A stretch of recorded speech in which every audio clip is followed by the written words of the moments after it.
What's going on, everyone? Welcome to the post-mortem of the game. Manchester United have just beaten Southampton 3-0 away. 3 points, 3 goals, clean sheet. But that did not tell the full story. I know it's very cliche to say that, but the first 30 minutes, Chiv, was a bit of a nightmare, wasn't it? That was awful. That was awful. I mean, it took for the goal to kind of just make me calm down because I was fuming with that first half an hour. Like, I was absolutely fuming. I was cursing every single Ten Hag, everyone was like, I was cursing each and every one of you. I was like, man, we have to deal with this shit again, like all season. But Onana saved us, man. And I think saving the penalty kind of just got the players we just kind of woke up. And it probably coincided with Southampton losing a bit of momentum from that penalty not going in. Yeah. And then as soon as we scored, it just kind of picked up from there. And who else deserved the goal more than De Ligt? I mean, after the week he's had with the international break and everyone, because I think there was a few times on Twitter, like, he had some moments where people were questioning him, but yeah, it was great. But that first half an hour, we've won, and I'm happy we've won, but we can't ignore that. Like, that has to be addressed going forward, because we're lucky it's Southampton today. Another team would have taken advantage. We could have been 2-0 down by 30 minutes, and that's it. That's the game gone. So yeah, we scraped through Southampton with that, but we can't have that again at all. Like, it's just, I mean, passes were just going through that midfield like it was nothing.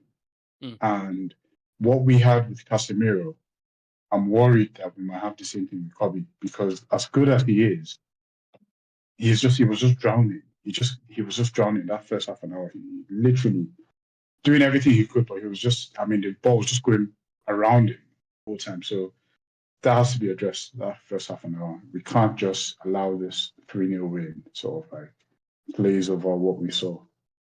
Yeah, a lot of question marks at the start of the game, wasn't there, Sam, about Eriksen starting in the midfield alongside me, and I don't think anyone expected that, to be honest. I was like, okay, that's fine. And then the first 30 minutes, again, I don't know if you'd agree, I was like, if you're going to bring Eriksen in, you want control of the game, innit? You want to be on the ball. But we weren't on the ball. So that meant that Eriksen was doing all the running, wasn't it? And that was kind of the issues straight off the bat. Mm-hmm. Yeah, I was looking at the lineup. I was like, I expected the same lineup. I heard stuff like Amad and stuff, and I'm like, I'm all right with that. And then Eriksen, I was just like, I don't understand what Ten Hag's trying to do with this.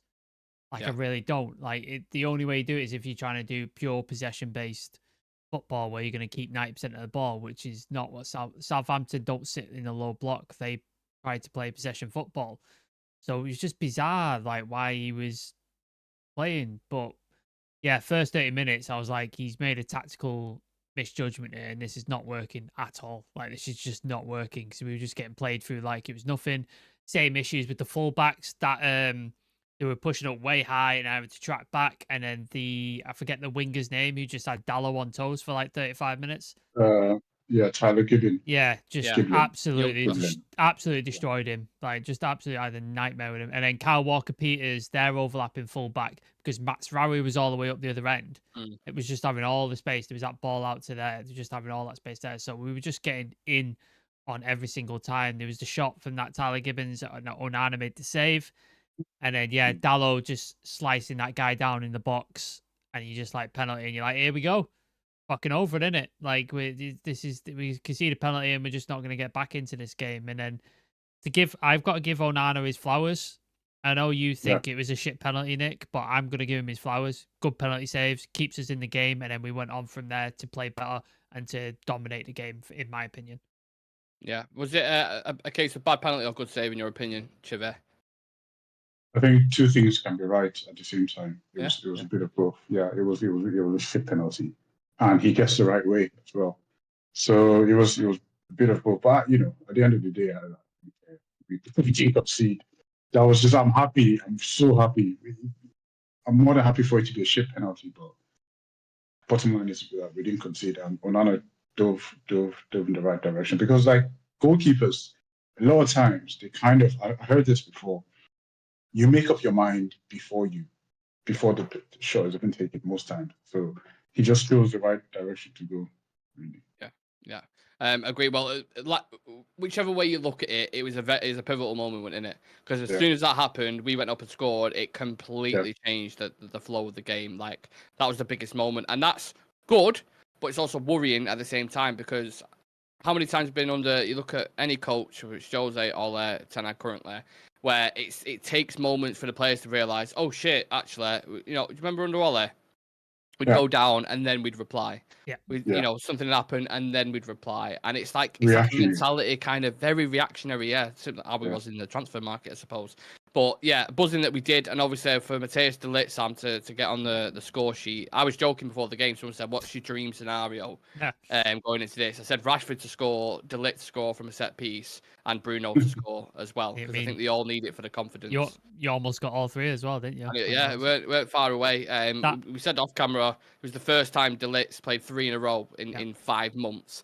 So he obviously needs the rhythm, but I thought he was really good today. I thought he was excellent. I thought both our centre-back pairing, our centre-backs were great. Licha was really aggressive, front-footed, was just intercepting balls left, right, and centre. De Ligt as well, he got really well for the header, and he sort of like pushed in the air to get the power on it because it was kind of floated in, wasn't it? It didn't really have much pace on it, and he got a hell of a lot of power, put it straight in the corner. Really top header, really top header. And like that is the perfect way after getting absolutely torn apart by the Dutch press and various other like pundits and stuff. That's a perfect way to answer. Top performance, really good performance, and then stuffing a goal in to get 1-0 up. I think that was an excellent thing. And I think him, Licha, and Mazraoui all deserve credit because I thought all three of them had a fantastic game. Really good game. Dalot, I think less so, but those three I thought were excellent. And yeah, de Ligt in particular, I really enjoyed it. And I hope now he went off and he was holding his thing, but apparently the commentator said it was just cramp. So I'm hoping that's all it is because Mazraoui went off as well. He looked a bit ginger. Licha went off as well. So I'm hoping they're just knocks and precautionary because we changed 4 defenders at one point.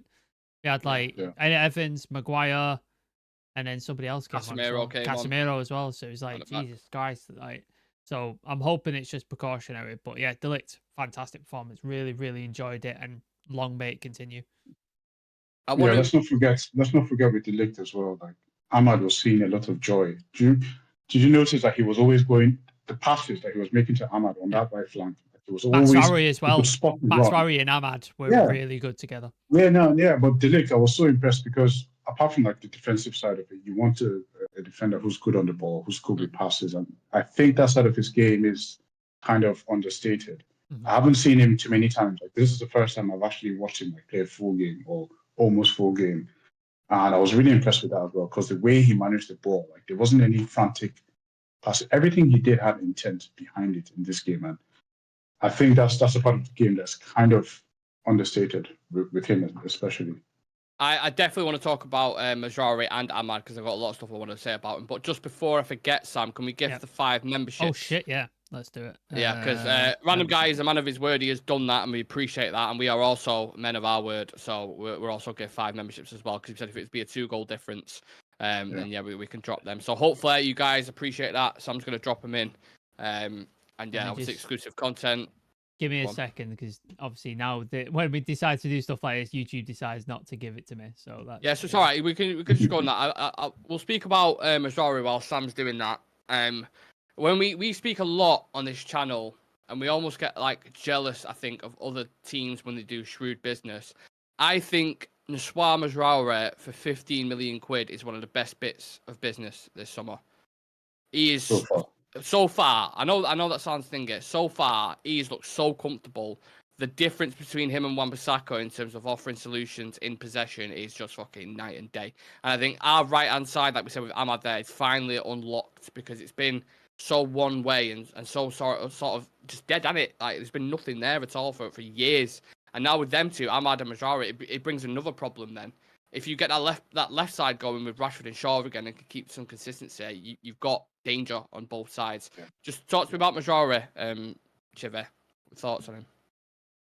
Yeah, obviously, I was really impressed with the way he played. And I remember in one of his interviews, he said he likes the ball, he likes to have the ball. And I hear a lot of players say that, but then it's one thing when you say that, and then when you actually deliver that on the pitch, it's a whole different thing. He just always looks so comfortable. And then the thing is, you have players who are comfortable with the ball, but make like stupid decisions every now and then. But correct me if I'm wrong, because I don't remember any rash decision that he made, or any in terms of passing the ball, or spotting a run, or coming back to cover. Everything was just on point. I'm trying to be very cautious with the way I give him, or the way I pin my hopes on him. But it's been brilliant so far, and I just hope that he can carry it going forward, because he's amazing, and the chemistry that he has with everyone around him, whether it's the centre back behind him, the midfielder on his side, whether it was Kobe or Bruno when Bruno dropped in, or Amad going forward, whichever way, like, there was always some kind of chemistry, and that's just what you need, because for us to have this transitional style of play, you need to keep the ball ticking, and you need ball players to actually just little passes, and then watching for the run, knowing the intelligence when to drop back, all that kind of stuff is so important, and he does it to a T. I don't know if it's because he knows his manager, maybe it's a bit of both. He knows what the manager wants, players around him, or it's just I don't care what the reason is, man. He's been really, really, really good. Fresh air. Because I was really upset about Wan-Bissaka because of what he offers us. But yeah, I think Mazraoui is kind of just we've all forgotten about Wan-Bissaka already. There was a lot of criticism with bringing in former Ajax players or whatever, but I think when you see him shift the ball about like they do in like tight areas and just 1-2s, and like Mazraoui dropping in midfield, the lit with the passes he was alluding to before, the Sandro taking it under pressure, turning, even the tackle is just patience in everything. And you can see why he wants them kind of dynamic of players. And I think Amad adds on to that, Sam. You look at his, I think he's cemented his place on that right hand side now for sure. Like he just has to start there. I don't think it's like a no-brainer. Look at his game by numbers: 89% pass accuracy, 9 touches in the opposition box, 6 chances created, 4 ball recoveries, 1 shot, 1 assist.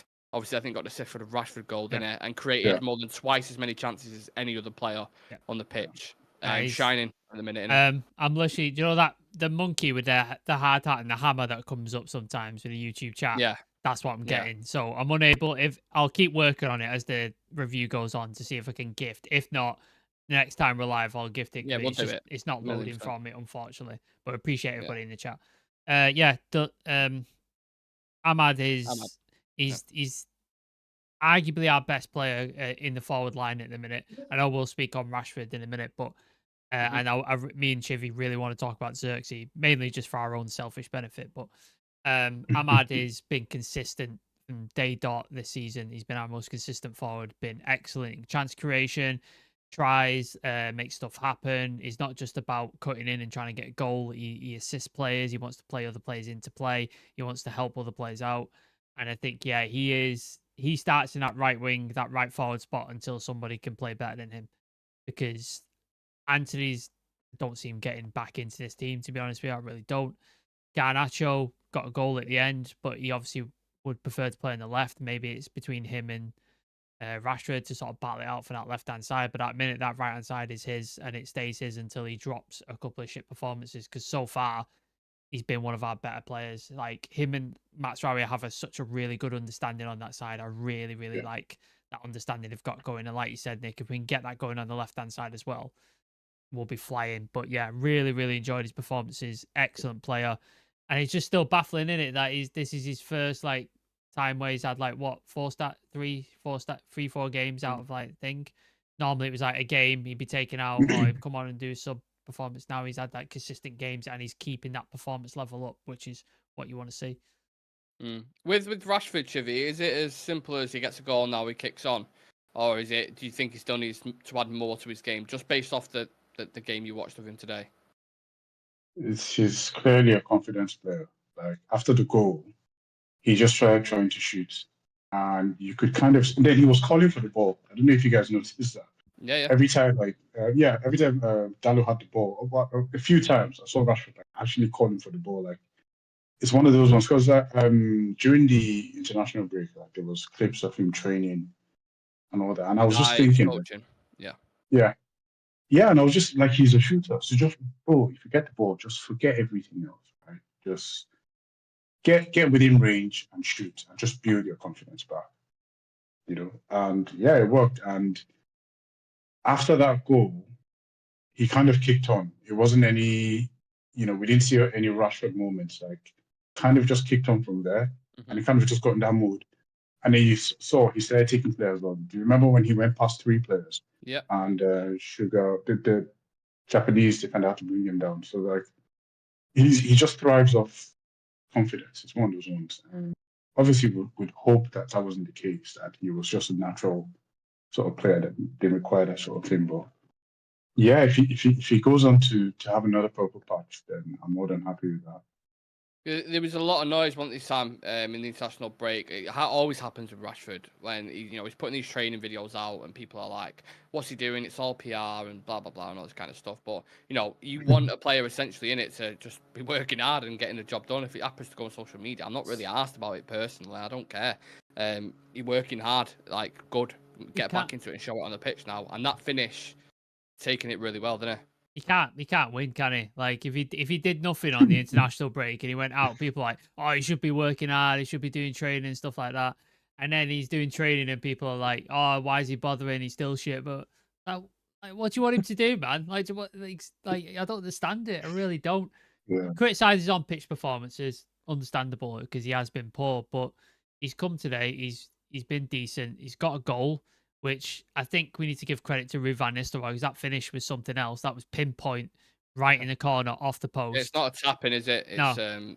The accuracy on that. Yeah, so like you've got to give sort of Ruud some things. So hopefully that, like Chivy said, he's a confidence player. So hopefully now he's got a goal. He goes on this run and he gets 5, 6, 7 on the trot and starts bagging goals, and because he knows he can score and he knows he can get that sort of goal in him now. So hopefully that's just he's turned the corner and he can continue on. Because if not, Garnacho looked sharp because he got a goal right at the end. He came on, impacted the game, got a goal, finish. And he will take his spot.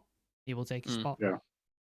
Chive, do you think there was shades of, with Xerxes and Rashford at times? It looked similar to Martial and Rashford. Do you know what I mean by that? Like dropping in, kind of like them runs in behind. I thought it was a little bit of that today. We talked about that before, maybe like a month or so back. I think me and you talked about this. Like he's one of those players that brings everyone in and the nucleus. It's just centre forward play, and we've missed that for so long. Just someone to just kind of connect everyone.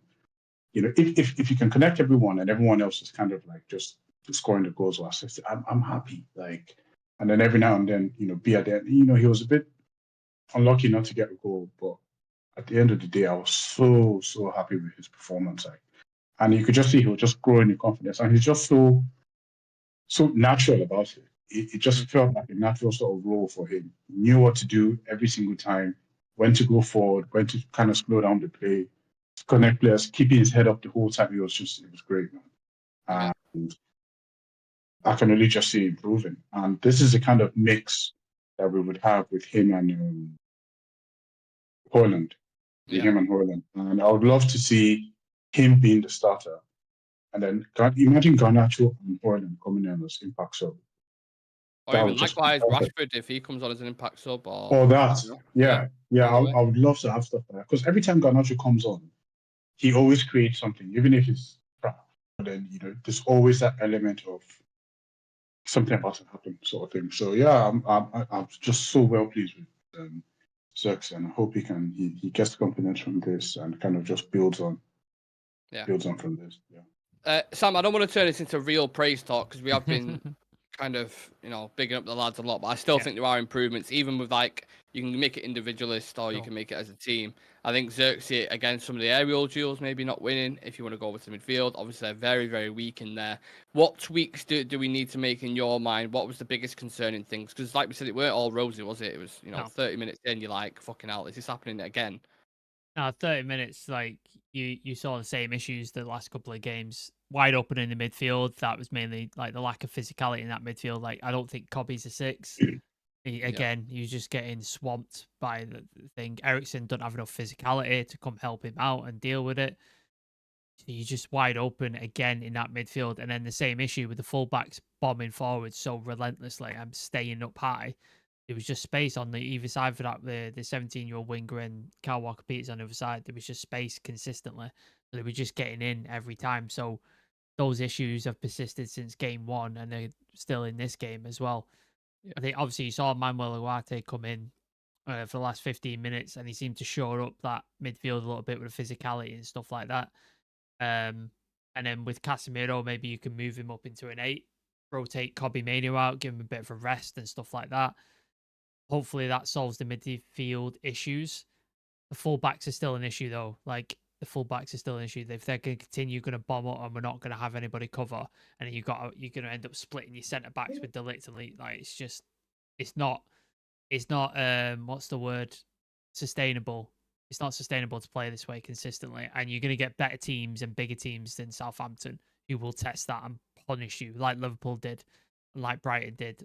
Luckily, Southampton are in a position where they didn't pose as much threat, but more quality team will definitely destroy that. But I'm hoping Ugarte hopes up with that and hope he sort of pushes it to a point where we're a bit more solid in the midfield.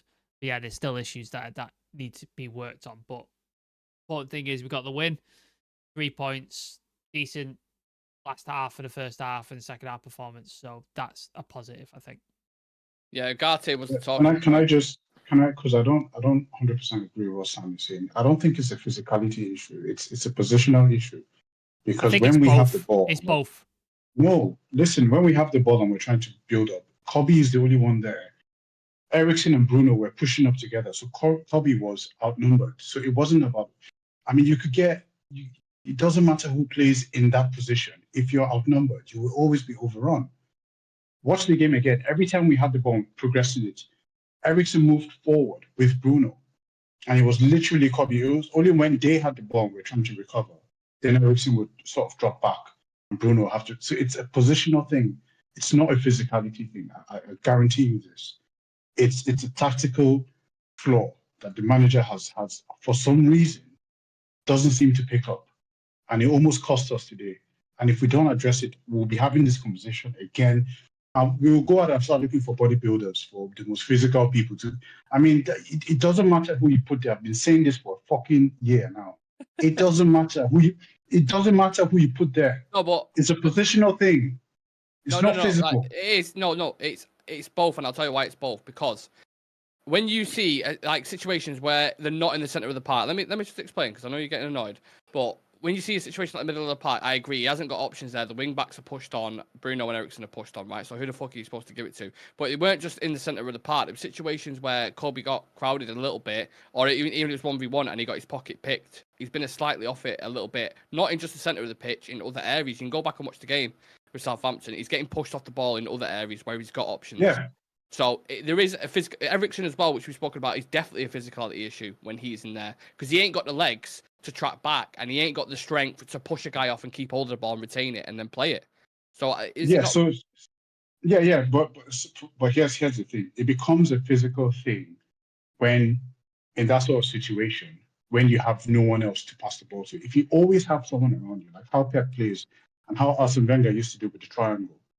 If you always have someone around you, there's no. I mean, you would have everybody else running and not being able to. I mean, the opposition players having no idea where the ball is going to go to.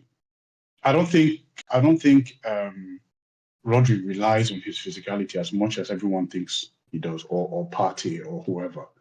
It's if the way we play exposes players' frailties, basically. And yes, there's a physical thing, obviously, but then.